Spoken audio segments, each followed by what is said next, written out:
আপনাকে ডাকা, আপনাকে ঘুম থেকে জাগ্রত করা, এটা আমি আবু বকরের পক্ষে সম্ভব না। আল্লাহর হাবিব বলল, আবু বকর পা উঠাও, উঠাও। পা উঠানোর পরে আল্লাহর হাবিব যেখানে সাপ দংশন করেছে, নিজের লালা মোবারক, থুতু মোবারক নিয়ে ওই দংশনকৃত জায়গার মধ্যে দেওয়ার সাথে সাথে কিতাবের মধ্যে লিখে, থুতু মোবারক লাগাইতে দেরি, বিষে সাপের বিষ পানি হইতে দেরি হয় নাই। আল্লাহর হাবিবের মুজিজা, এটা আল্লাহ তাআলার হাবিব, আপনার আমার নবী মুহাম্মদুর রাসূলুল্লাহ, তিনার মুজিজা হলো সাপের বিষ থুতুর দ্বারা পানি হয়ে যায়। এবার আল্লাহর হাবিব সাল্লাল্লাহু আলাইহি ওয়াসাল্লাম যখন আবু বকরকে পা সরাইতে বললেন, ওই গর্ত থেকে একটা সাপ বেরিয়ে আসলো। সাপ বেরিয়ে আসার পর আল্লাহর হাবিবের দিকে তাকিয়ে আছে। আল্লাহর হাবিব এবার বলল, এই জালেম, এই সাপ, তুই আমার বন্ধু আবু বকরকে কেন দংশন করলি? তুই কি জানিস না আমি না আবু বকরকে ভালোবাসি? আল্লাহর হাবিব আবু বকরকে ভালোবাসে, দুনিয়ার মধ্যেই বলে গেছেন আমি আবু বকরকে ভালোবাসি, আমি না আবু বকরকে ভালোবাসি। তারপরেও তুই আবু বকরকে দংশন করলি কেন? সাপ এবার আল্লাহ তাআলার কাছে আরজ করে, আয় আল্লাহ, মনের ব্যথাটা কারে বলি, জবানটা একটু খুলিয়া দেন না, আপনার বন্ধুকে আমার মনের দুঃখটা প্রকাশ করি। কিতাবের মধ্যে লিখে আল্লাহ তাআলা সাপের জবান খুলিয়া দেয়, বলেন আল্লাহু আকবার। জবান খুলে বলেন না আল্লাহু আকবার। সাপের জবান খুলে গেল। সাপ এবার ডাক দিয়ে বলে, ইয়া রাসূলুল্লাহ, ইয়া হাবিবাল্লাহ, আপনি শুধু আবু বকরের দুঃখটাই বুঝলেন, আবু বকরকেই তো আপনি ভালোবাসেন, আপনি আবু বকরকে ভালোবাসেন, এজন্য আবু বকর কষ্ট পাইলে আপনার কষ্ট লাগে। কিন্তু ইয়া রাসূলুল্লাহ, আজ থেকে 100 বছর আগে আমি এক রাস্তার পাশ দিয়ে যাচ্ছিলাম, রাস্তার পাশে এক তাওরাতের আলেম তাওরাতের তালিম দিতেছিল, আর ওই তালিমের মধ্যে বলতেছিল আখেরি নবীর আগমন হবে, আখেরি নবী দুনিয়াতে আসবে, আখেরি নবী এই পাহাড়ের মধ্যে অবস্থান করবে, এই পাহাড়ে হিজরতরত অবস্থায় এই পাহাড়ের মধ্যে আশ্রয় গ্রহণ করবে। আমি চিন্তা করলাম, এই পাহাড়ের মধ্যে যদি আশ্রয় গ্রহণ করে নিশ্চয়ই তিনি আত্মগোপন করবে, তার জান বাঁচানোর জন্য আশ্রয় নিবে। তাহলে তিনি তো যেখানে সেখানে আশ্রয় নিতে পারে না, যেই জায়গাটা সব থেকে বেশি নিরাপদ ওই জায়গার মধ্যেই আশ্রয় গ্রহণ করবে। ইয়া রাসূলুল্লাহ, আজ থেকে 100 বছর আগে আমি যখন তাওরাতের ওই তালিমের মধ্যে এই তালিম শুনলাম, এই কিতাবের পড়া শুনলাম, আমি এই 100টা বছর থেকে আর কোথাও যাই নাই। আমি খেয়ে না খেয়ে এই পাহাড়ের মধ্যে অবস্থান করতেছি, আর প্রত্যেক সন্ধ্যাবেলা আমি এই গর্তের মধ্যে প্রবেশ করি, সারা রাত গর্তের মধ্যে অবস্থান করি। গর্তের মধ্যে অনেকগুলা ছিদ্র করে রেখেছি।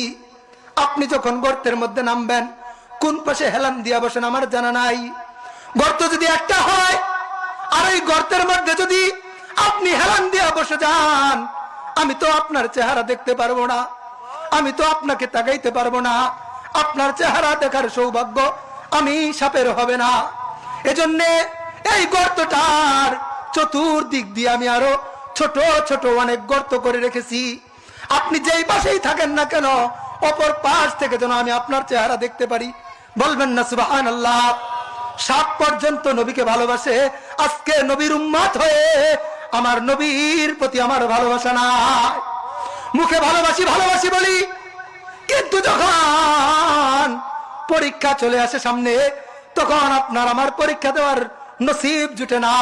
রমজানের রোজা আমার দ্বারা হয় না, 5 ওয়াক্ত নামাজ আমার দ্বারা হয় না, দাড়ি রাখা আমার দ্বারা হয় না, সুদের ব্যবসা ছাড়ে দেওয়া এটা আমার দ্বারা সম্ভব হয় না। কিন্তু নবীর আশেক দাবি করে মুখের ফেনা তুলে দেই জিলাপি খাওয়ার বেলা নবীর আশেক, জিহাদের বেলা নবীর আশেক আপনি আর আমি না। আল্লাহর হাবিব সাল্লাল্লাহু আলাইহি ওয়াসাল্লামকে সাহাবা এবার বলতেছে, ইয়া রাসূলুল্লাহ, আপনি যখন গর্তের মধ্যে নামলেন, আপনি নামার আগে এই জালেম আবু বকর গর্তের মধ্যে নামলো, আপনাকে আগে নামতে দিল না। সে গর্তের মধ্যে নামার পর সমস্ত ছিদ্রগুলি সে বন্ধ করে দিল, একটা গর্ত মাত্র বাকি রইল।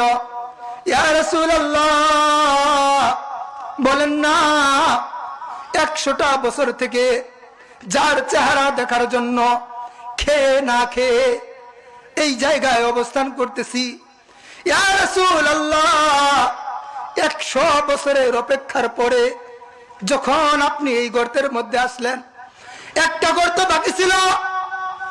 যখনই আবু বকর গর্তগুলি বন্ধ করে, আমি অপর গর্তগুলির মুখের মধ্যে আসে আমি তাক লেগে থাকি, আরেকটা বন্ধ করে দেয়, অপর মুখের গর্তের মধ্যে চলে আসি।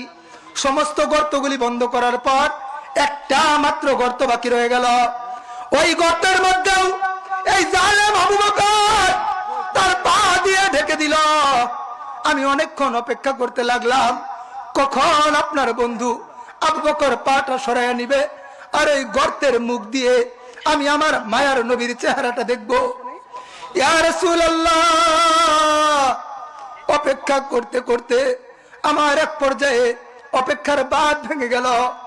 আমি আর অপেক্ষা করতে পারলাম না, আর সহ্য করতে পারলাম না। আপনাকে দেখার বেকুলতা, আপনার প্রেম আর ভালোবাসা আমাকে পাগল বানায়া দিল, আমাকে বেকুল বানায়া দিল। আমি অস্থির হয়ে গেলাম, আমি আর সহ্য করতে পারতেছি না, আমি আর অপেক্ষা করতে পারতেছি না। এক পর্যায়ে গিয়ে নিরুপায় হয়ে আমি তো ওই ছিদ্রগুলি সরাইতে পারতেছি না, ওই ছিদ্রের মুখগুলি আমি খুলতে পারতেছি না। আমি এবার বাধ্য হলাম আপনার বন্ধু আবু বকরের পায়ের মধ্যে দংশন করতে। যদি দংশন না করি, গর্ত থেকে উঠার সময়ও আপনি তো আগে উঠবেন, তারপরে আবু বকর যদি উঠে, আপনাকে দেখার নসিব আর আমার হইল না। ইয়া রাসূলুল্লাহ, আপনার চেহারাটা দেখার জন্য বাধ্য হইয়া আমি আবু বকরের পায়ের মধ্যে সবল মারছি। আল্লাহর ওয়াস্তে আপনি দয়াল নবী, আমি সাপকে ক্ষমা করে দেন। সাপ এবার যখন অশ্রু ভেজা ভাঙ্গা মন নিয়ে এই কথা আপনার আমার নবীকে বললেন, আবু বকর এবার বললেন, আহা, সাপ ও নবীর আশিক। আবু বকর আনন্দিত হয়ে গেলেন, তার প্রতি যে আক্ষেপ ছিল আক্ষেপ দূর হয়ে গেল। আল্লাহর হাবিব সাল্লাল্লাহু আলাইহি ওয়াসাল্লাম বললেন, হে আবু বকর, তুমি যেমন আমার আশিক, যেমনি ভাবে তুমি জীবিত থাকা অবস্থায় আমার গায়ে কোনো তীর লাগুক তুমি সহ্য করতে পারো না, সাপটাও এরকম ভাবেই নিরুপায় হয়ে, অধৈর্য হয়ে, বেকুলতা আসার কারণে তোমাকে সবল মেরেছে। আবু বকর রে, সাপটারে কি মাফ করে দেওয়া যায় না? আবু বকর বলে, ইয়া রাসূলুল্লাহ, আমি তো আপনাকে ভালোবাসি, আর এই সাপও যেহেতু আপনাকে ভালোবাসে, বন্ধু তো বন্ধুকে মাফ না করিয়া পারে না। আমি আপনার বন্ধু, আমার বন্ধু ওই সাপটাকে মাফ করে দিলাম। मोहब्बत एक अजीब शय है, बया करना नामुमकिन है, न खाना है न पीना है, अजीब हालत हमारा है। मोहब्बत में मुसीबत है, ये कुदरत की हकीकत है। मोहब्बत में मुसीबत है, ये कुदरत की हकीकत है। जहाँ बारिश बरसती है, वहाँ बिजली चमकती है। मोहब्बत एक अन्य रकमेर जिनिस।